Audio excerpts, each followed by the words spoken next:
Hello friends, नमस्ते। मैं उजाला कटारिया, आपकी टीचर।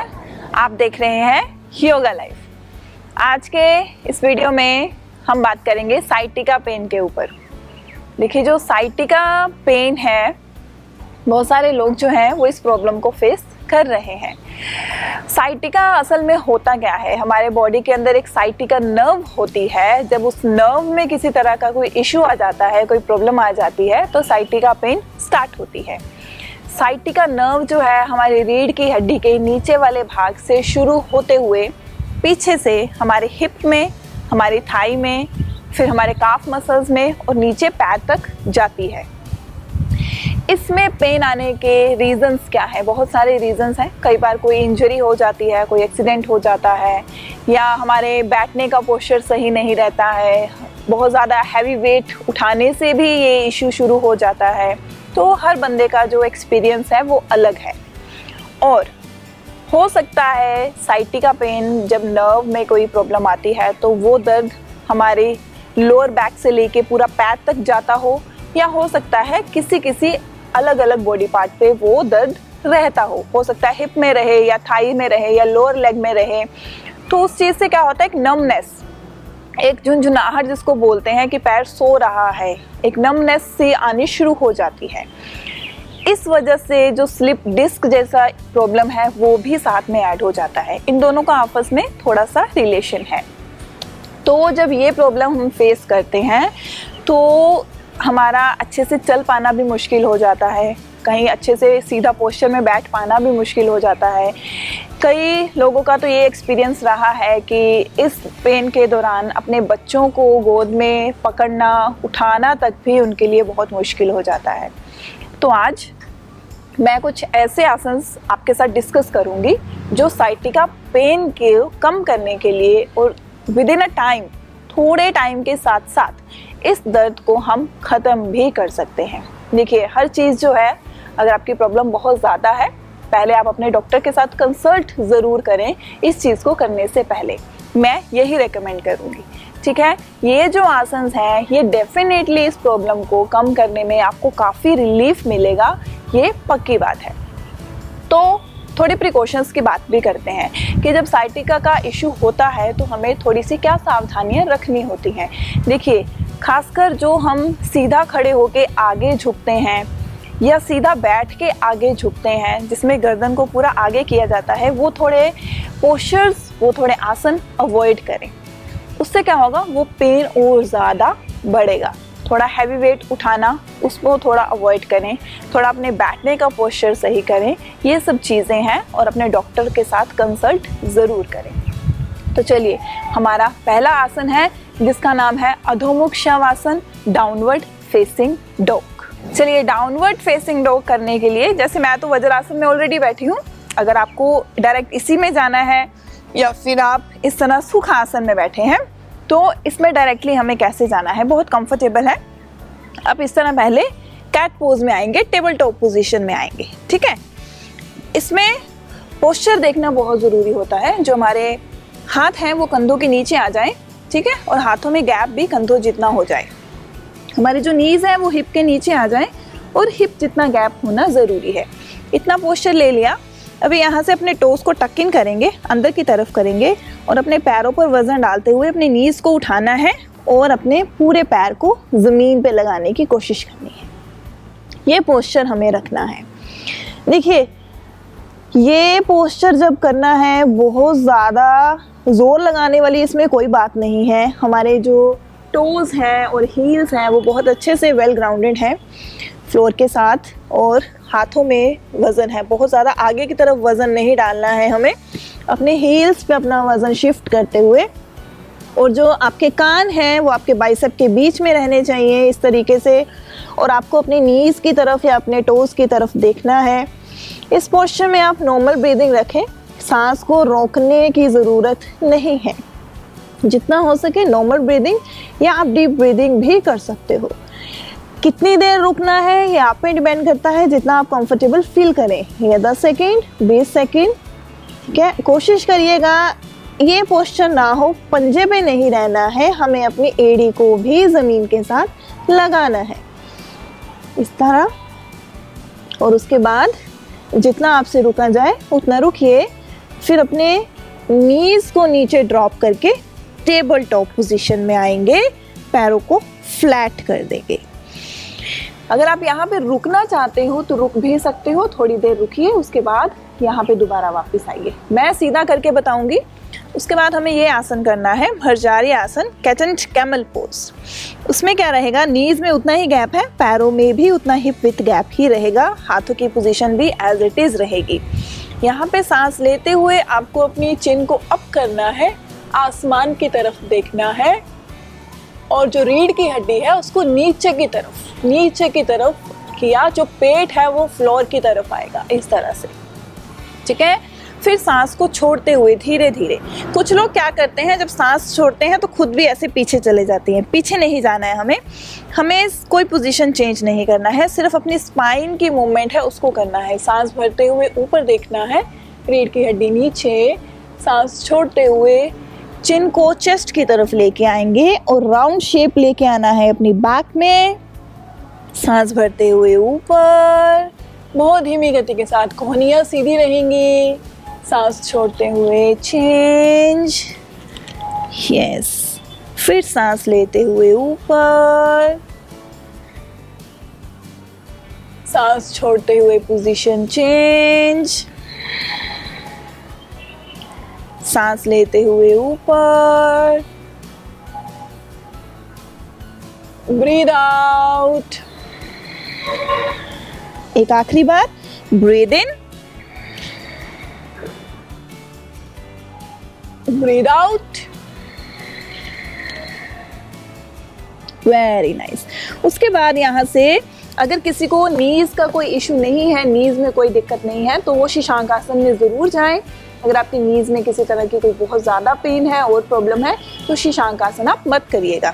शीशांक आसन में क्या करना है, पीछे अपने अंगूठों को आपस में मिला लेंगे, अपने हिप्स को पीछे अपने एंकल्स पे प्लेस करेंगे, कोहनियाँ नीचे लगाएंगे, फोरहेड नीचे लगाएंगे और विश्राम करेंगे। यहाँ पे जितना हो सके गहरी श्वास लीजिए और छोड़िए।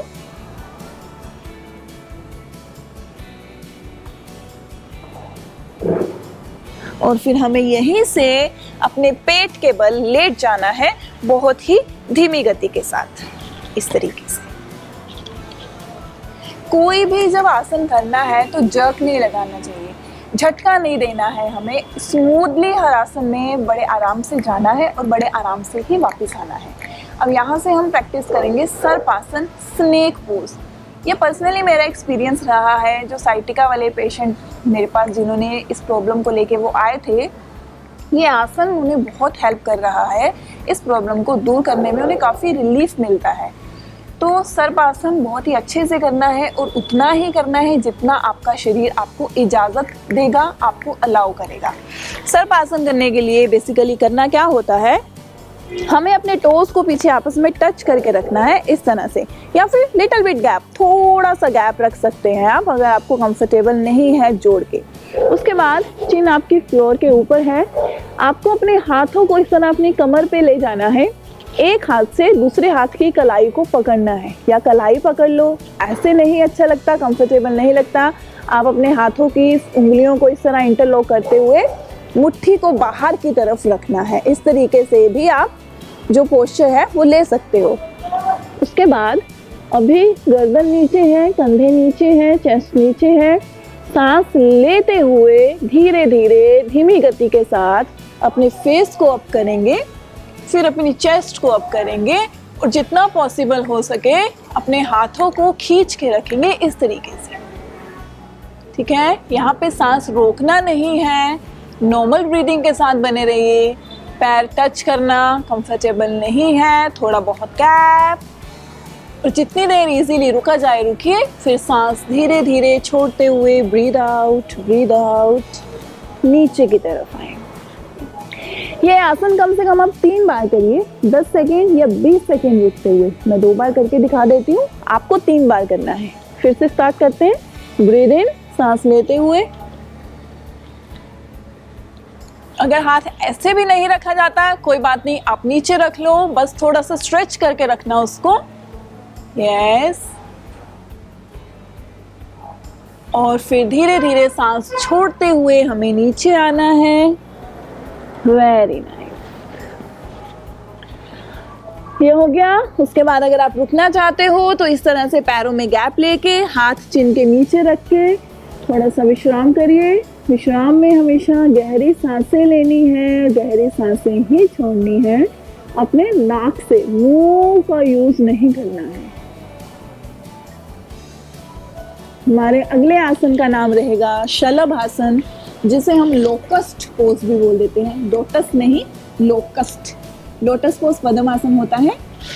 शलभ आसन करने के लिए फिर से पैर एक साथ रखेंगे और इस बार जो हमारे हाथ हैं, या तो आप अपने शरीर के आसपास इस तरीके से रख सकते हो, या हाथों की मुट्ठी बनाते हुए अपने थाइस के नीचे भी रख सकते हो। ठीक है, दोनों तरीके से हम इसका अभ्यास कर सकते हैं। जो चिन है वो नहीं उठेगी, वो जमीन के साथ लगी रहेगी। रिलैक्स हो जाइए, कंफर्टेबल रहना है। उसके बाद ब्रीद इन, सांस लेते हुए अपना राइट लेग जमीन से उठाइए as high as you can. जितना ऊपर से ऊपर ले जा पाए। यस, यहाँ पे भी सांस नहीं रोकेंगे। नॉर्मल ब्रीदिंग के साथ 10 to 20 सेकेंड्स और फिर ब्रीद आउट धीरे धीरे नीचे। अभी दूसरी साइड से ब्रीद इन, सांस लीजिए 10 से 20 सेकेंड और ब्रीद आउट नीचे। ये भी आपको 3 बार ही करना है। फिर से ब्रीद इन,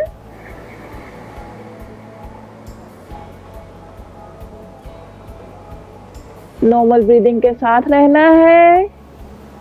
एक्सहेल, सांस छोड़िए नीचे, सांस भरते हुए ऊपर,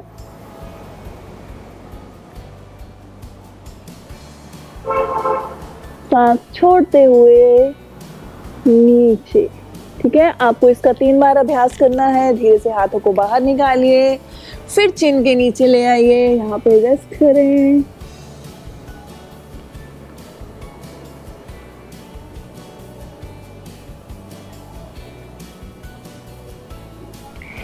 हमने पहले किया सर्पासन, जिसमें हमने अपनी अपर बॉडी को उठाया। फिर हमने किया शलभ आसन, जिसमें हमने अपनी लोअर बॉडी को उठाया। अब हम दोनों को एक साथ करेंगे। क्या करना है आपको?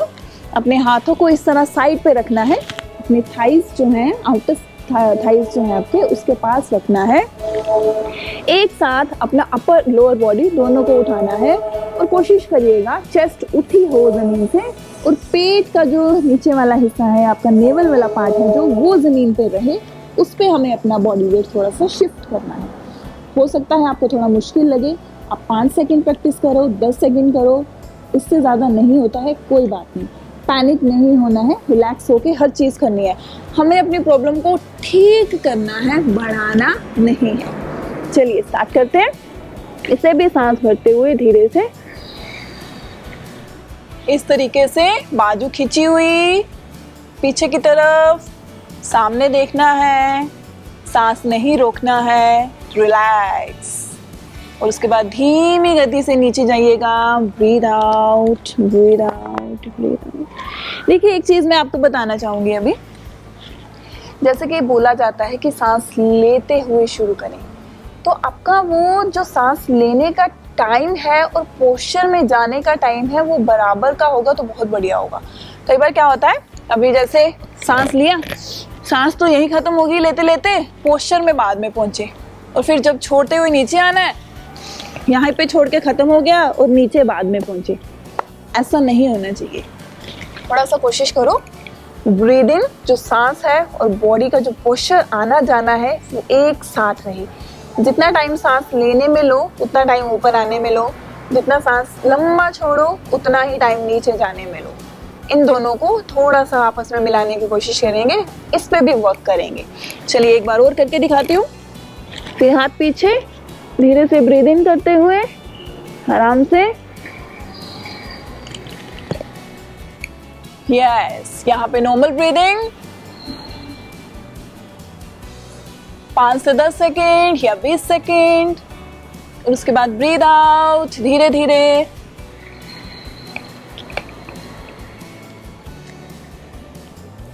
Very nice. इसको भी आप 3 बार बहुत अच्छे से प्रैक्टिस कर सकते हैं। यहाँ पे थोड़ा विश्राम करना चाहते हैं तो ज़रूर करें। और उसके बाद दोनों हाथों का सहारा लीजिए, टोस को टक इन करिए, धीरे से अपनी नीज पे आइए और फिर धीरे से रिलैक्स होके बैठ जाइए। तो ये कुछ आसन जो आज मैंने आपके साथ डिस्कस करे, साइटिका पेन में बहुत हेल्प करेंगे। और प्लस बैक पेन, जैसा बैक पेन तो ऑटोमेटिकली रहता है जब साइटिका का पेन रहता है ना, तो आपको रिलैक्स रखेंगे, एनर्जी भी मिलेगी। आप करके ज़रूर देखिएगा और अपना एक्सपीरियंस मेरे साथ ज़रूर शेयर करिएगा कि आपको कैसा लगा। अगर आपको वीडियो अच्छी लगी है तो लाइक ज़रूर करें। मेरे चैनल को आप फॉलो कर सकते हैं यूट्यूब पर भी, फेसबुक पर भी और इंस्टाग्राम पर भी। आप सबका बहुत बहुत धन्यवाद।